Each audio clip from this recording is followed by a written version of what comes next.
Hey everyone, hope you're doing well. We're continuing our reading of the Federalist Papers, dealing with James Madison and Alexander Hamilton. Let's continue. It has been totally nerdy and insightful. It is a book every political scientist should read, I'd argue. And even if you want to study how different systems of government work, you not reading this makes you not as skilled. Let's put it that way. In matters of contribution, it is the practice to waive the articles of the Constitution. The danger of delay obliges the consenting provinces to furnish their quotas, without waiting for the others, and then to obtain reimbursement from the others by deputations, which are frequent or otherwise as they can. So reimbursements, obtaining reimbursements. The dangers of delay. The great wealth and influence of the province of Holland enable her to effect both these purposes. It has more than once happened that the deficiencies have been ultimately to be collected at the point of the bayonet. Collected at the point of the bayonet, so at the barrel of a gun, it contends. A thing practicable, though dreadful, in a confederacy where one of the members exceeds in force all the rest. Aha, so notice this. In a confederacy, it's like an illusion where you think you're going to be one equal alpha group, when actually somebody, even within your circle table, is going to try to be the seat of the triangle. And where several of them are too small to mediate resistance. See? So here's the thing. You're a small confederacy, you don't want to be part of a union, so you join a confederacy. You think that the stronger members of the confederacy won't try to subdue you, but you're wrong. And then you only find out you're wrong because you are insufficiently prepared and you might get overrun. So he has a great point.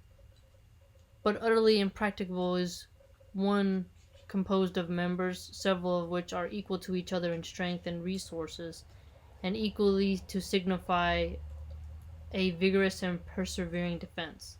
Okay, so it's not really practical. He's contending that they're all going to be in a confederacy where all their powers are matched, down to being just truly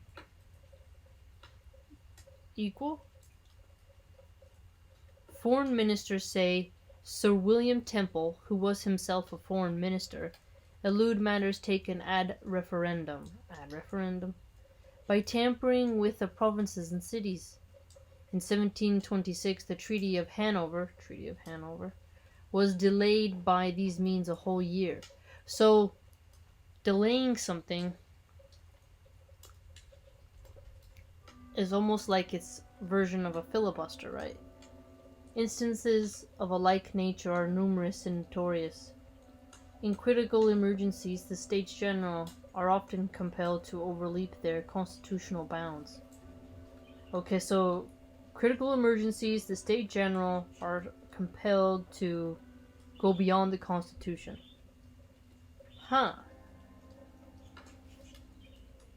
In 1688, they concluded a treaty of themselves at the risk of their heads. The Treaty of Westphalia, 1688, okay, so the Treaty of Westphalia was in the 1600s. For some reason, I always thought it was in the 1800s, so clearly it's much earlier. In 1648, by which their independence was formally and finally recognized, was concluded without the consent of Zealand, even as recently as the last treaty of peace with Great Britain. The constitutional principle of unanimity was to part from it. The constitutional principle of unanimity. A weak constitution must necessarily terminate in dissolution for want of proper powers. So if you don't have the proper power to make sure that everyone obeys the Constitution, then yeah, indeed you are weak, right? Or the usurpation of powers requisite for public safety. Usurpation of powers. Public safety, what they'll try to do in the name of public safety, right? Whether the usurpation, when once begun, will stop at the salutary point, or go forward to the dangerous extreme, must depend on the contingencies of the movement of the moment. Okay, I thought he was going to say movement, but actually no, the moment. Tyranny has perhaps oftener grown out of the assumptions of power called for on pressing exigencies by a defective constitution than out of the full exercise of the largest constitutional authorities. Ooh, what is he saying here? So, tyranny, so just like a tyrannical, just terrible government, is actually more prevalent when they say they have to do something and assume all this power to go after something in a defensive measure. But okay, so they kind of make it offensive. It's actually offensive, but they frame it as defensive in order to get around the Constitution and what they're allowed to do. So it's just really a power grab. Very insightful. Notwithstanding the calamities produced by the stadholdership, it has been supposed that without his influence in the individual provinces, the causes of anarchy manifest in the Confederacy would long ago have dissolved it. So anarchy can really manifest and overwhelm Confederate nature. So if you're letting identity politics turn everything into a mini confederacies that undermine your overall union and dismantle you and collapse you and balkanize you, you're going to get anarchy and you're going to get something that is not really good. Very insightful. Under such a government, says the Abbé Mably, the union could never have subsisted if the provinces had not a spring within themselves capable of quickening their tardiness and compelling them to the same way of thinking. This spring is the stadholder. Okay, so this is a political phrasing that I haven't heard in a long time. Stadholder. So it'd be interesting if you wrote an essay and then put that in there. As long as you're using it correctly, that is. It is remarked by Sir William Temple, that in the intermissions of the stadholdership, Holland, by her riches and her authority, which drew the others into a sort of dependence, supplied the place. Aha! So Holland at this... I don't know anything about Holland, but apparently they had this empire, and then, people became satellites attached to it. Now, the satellite relationship can be either it's kind of exercising power, but they're also extracting resources and such. So there's quite a dynamic relationship when you get into a relationship in government like that between the citizens and the system. These are not the only circumstances which have controlled the tendency to anarchy and dissolution. Okay, so that implies that one, if they want to have a healthy government, needs to control any aims towards anarchy and dissolution. So you don't want cessation nor anarchy.